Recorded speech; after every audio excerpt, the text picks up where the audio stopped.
রাসূলুল্লাহর প্রত্যেক সাহাবী মহাসত্যের ন্যায়পরায়ণতার মানদণ্ডে উত্তীর্ণ ছিলেন।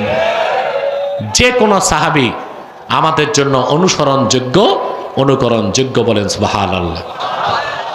এই ক্ষেত্রে বিতর্কের কোনো অবকাশ নাই।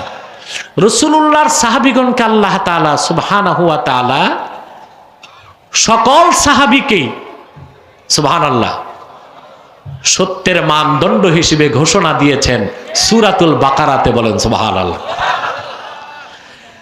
আল্লাহ রাব্বুল আলামিন বলেন, ওয়া ইযা কিলা লাহুম আমিনু কামা আমানান নাস, যখন কাফেরদেরকে বলা হলো তোমরা ঈমান আনো সেভাবে মানুষেরা যেভাবে ঈমান এনেছে, একটি দুইটি তাফসীর নয়, 24টি তাফসীরের মধ্যে